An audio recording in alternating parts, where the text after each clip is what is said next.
Olá e bem-vinda. Hoje a nossa conversa é um mergulho em casa mesmo.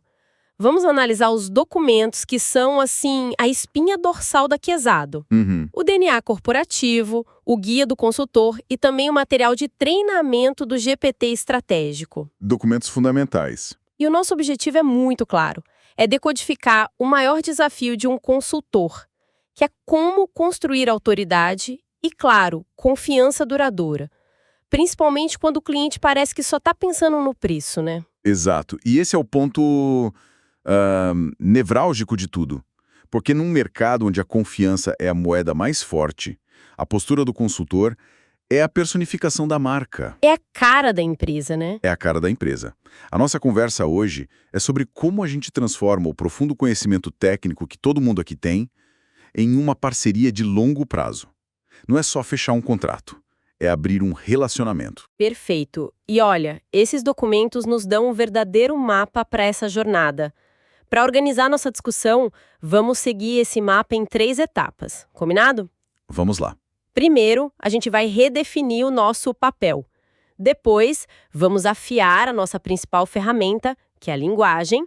E, por fim, entender como construir uma autoridade que não precisa ser anunciada, porque ela é sentida.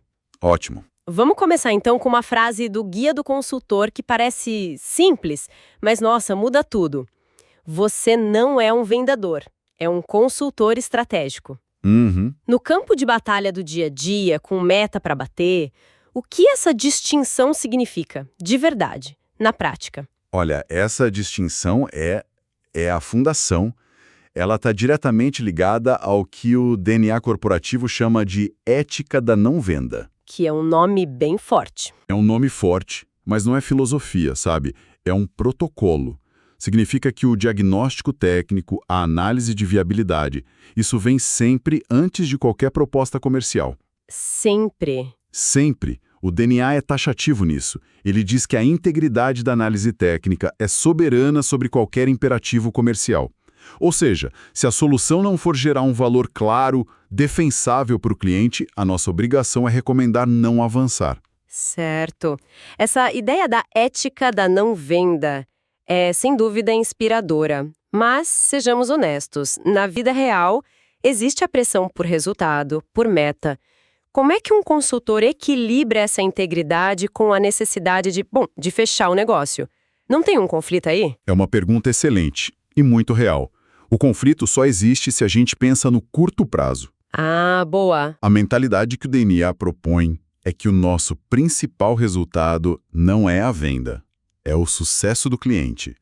O objetivo, como o manual do GPT estratégico orienta, é conduzir o cliente para decidir com segurança. Certo. Uma venda que gera um problema para o cliente lá na frente é um prejuízo enorme para a reputação da Quesado. E a empresa leva isso tão a sério que existe um mecanismo formal, o veto técnico estratégico. O que seria isso? O departamento técnico pode literalmente barrar uma iniciativa comercial que apresente riscos inaceitáveis. Isso protege o cliente e, no fim, protege nossa marca. É jogar o jogo longo, entende? Entendi. A meta de longo prazo engole a de curto prazo. Trazendo isso para a primeira conversa com o empresário. O guia do consultor destaca a importância de um diagnóstico inicial profundo. Sim. Entender que o cliente não distingue nome de CNPJ, observar o tempo de atividade, os investimentos que ele já fez em fachada, em marketing. Exatamente, porque é aí que a conversa deixa de ser sobre um serviço e passa a ser sobre um negócio dele. A vida dele, A né? vida dele. É onde a gente toca nos medos e desejos mais profundos. O medo é o de perder tudo. Perder o nome, os investimentos, a reputação. O guia até traz aquele cenário real da empresa Solar Energia, que é devastador. Sim, esse caso me marcou muito. 10 anos de operação e foram obrigados a mudar tudo. Além do prejuízo financeiro, que foi de centenas de milhares de reais, qual foi o impacto que não entra na planilha? A frustração, o estresse para os donos. O impacto invisível é o pior. É a desmoralização. Imagina ter que ligar para todos os seus clientes e dizer, olha, a partir de amanhã não somos mais a Solar Energia, somos a Solução Solar Total. Nossa, É apagar uma década de construção de marca da mente do consumidor. É o estresse de reimprimir tudo, refazer cada anúncio, repintar cada carro da frota, enquanto você olha para o lado e vê o concorrente usando o nome que era seu. que terrível. Esse é o medo real. Concreto. E o desejo, por outro lado, é o oposto disso. É a paz de espírito, é a segurança jurídica, a proteção do legado. E o nosso papel, então, é ser a ponte entre esse medo que paralisa e essa tranquilidade que ele tanto deseja. E essa ponte, ela é construída com palavras, não é?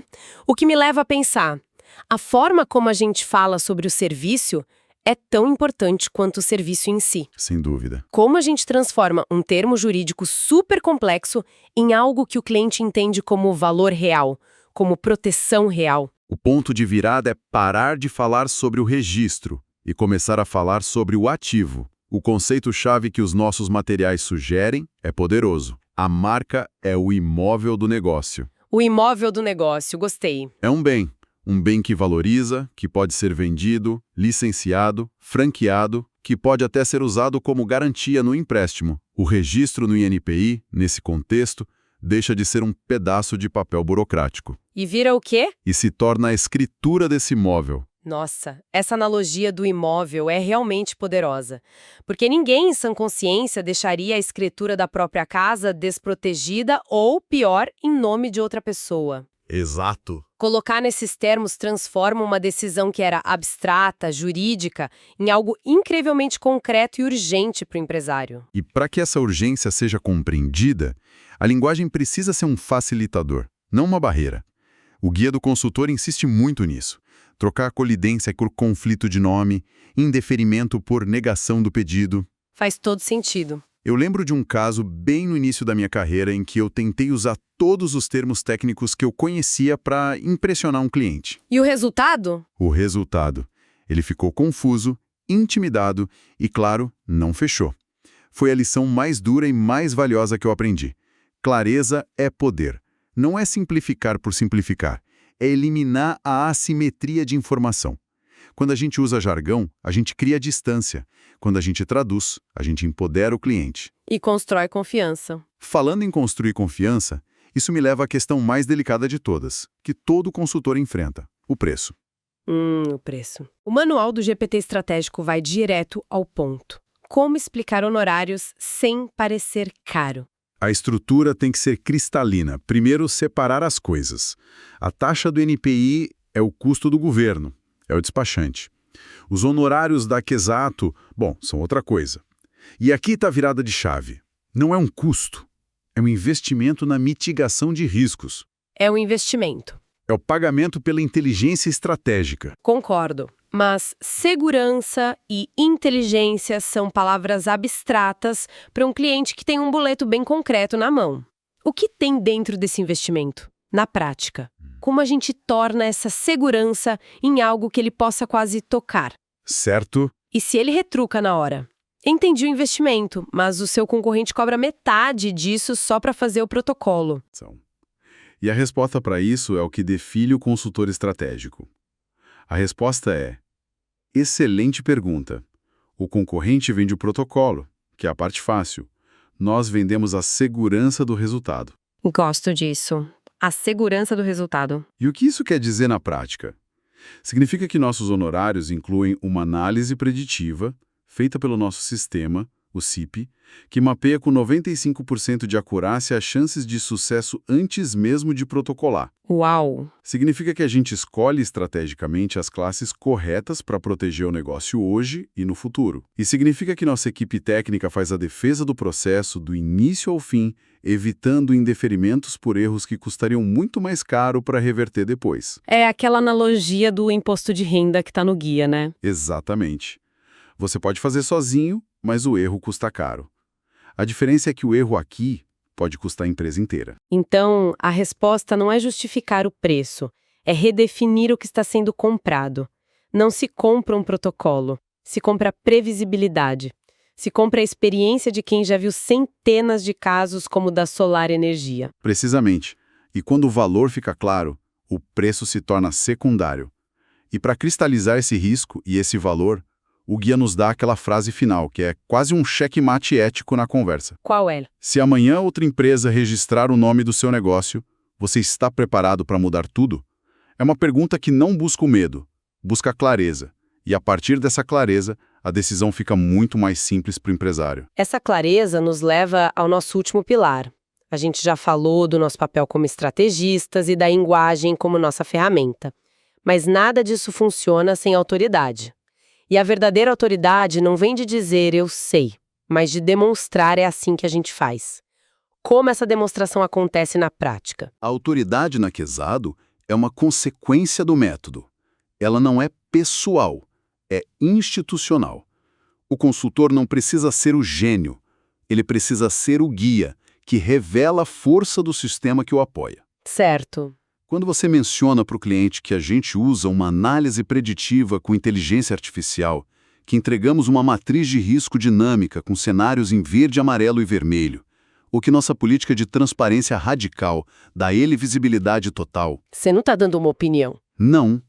Você está mostrando uma máquina de precisão. Isso gera uma autoridade que é quase instantânea. Então o que eu estou ouvindo é que a nossa autoridade não vem de uma postura de sabe tudo, mas de uma postura de arquiteto. A gente não dá opinião, a gente revela a estrutura, o método, a planta baixa de como a proteção vai ser construída. Muda tudo. Exato. E essa postura de arquiteto nos permite fazer algo fundamental: antecipar e neutralizar as objeções antes mesmo que elas apareçam. Ah, isso é chave. O consultor de elite não espera o cliente dizer mas eu já tenho CNPJ. Ele, ao explicar o serviço, já esclarece de forma didática a diferença entre a razão social, que é o registro na Junta Comercial do Estado, e a marca, que é a proteção do nome no Brasil inteiro. Pode nos dar um exemplo prático? Como você integraria essa explicação de forma natural na conversa, sem parecer que está lendo um manual? Claro, no meio da explicação sobre o negócio do cliente, você pode dizer algo como: olha, vejo que sua empresa está crescendo. E é nesse ponto que muitos empresários enfrentam uma confusão perigosa, que é a diferença entre o CNPJ e a marca. Certo. O CNPJ protege vocês aqui no Estado como uma certidão de nascimento. Já a marca protege o nome comercial, aquilo que o cliente de vocês conhece e confia em todo o território nacional. São proteções diferentes. Pronto. Você educou, demonstrou expertise e eliminou uma futura objeção. Tudo ao mesmo tempo. Mostrou que entende as dores e as dúvidas dele. Antes mesmo que ele as verbalize. Isso nos leva à peça final do quebra-cabeça, o tom. O guia fala em proximidade sem coloquialismo. Como encontrar esse equilíbrio delicado? Esse tom é a materialização dos nossos valores. Ele está ligado ao DNA corporativo. Agir com integridade se traduz numa comunicação honesta, transparente. Liderar pelo exemplo se traduz numa postura educativa, segura. De quem guia? De quem guia, o objetivo final, que está lá na seção de experiência do cliente, é que ele nos veja como um parceiro estratégico indispensável. E você não fala com um parceiro usando um gírias, mas também não fala com ele usando um juridiquês impenetrável. É a comunicação de um parceiro. Exato. É a comunicação de um igual que tem uma especialidade, próxima, mais profissional, simples, mais estratégica, empática, mas totalmente focada em proteger o patrimônio do cliente. Resumindo nossa conversa, então, passamos por um mapa bem claro para construir essa confiança. Começamos pelo papel do consultor, que não é um vendedor, mas um estrategista ético. Depois, mergulhamos na linguagem, nossa ferramenta para traduzir o complexo em valor, transformando a marca no imóvel da empresa. Exato. E, por fim, vimos que a autoridade não é algo que se afirma, mas que emerge do nosso método, da nossa transparência e da capacidade de antecipar as necessidades do cliente. Exatamente. E se a gente conectar tudo isso ao quadro geral, a reflexão final para cada um de nós é que cada interação, cada telefonema, cada reunião é uma chance de solidificar essa reputação. A pergunta a se fazer não é como eu vendo isso, E qual é a pergunta certa? Qual pequeno ajuste na minha abordagem, baseado no nosso DNA, pode transformar uma boa conversa em uma parceria de uma década? É nesse detalhe, nessa mudança de mentalidade, que a excelência e os resultados de longo prazo realmente se manifestam. Uma reflexão poderosa. E ela nos dá o gancho perfeito. Na nossa próxima conversa, vamos mergulhar fundo justamente nas objeções que todo consultor vai ouvir no campo, uma por uma, e em como responder a cada uma delas de forma estratégica e alinhada ao nosso método. Até lá!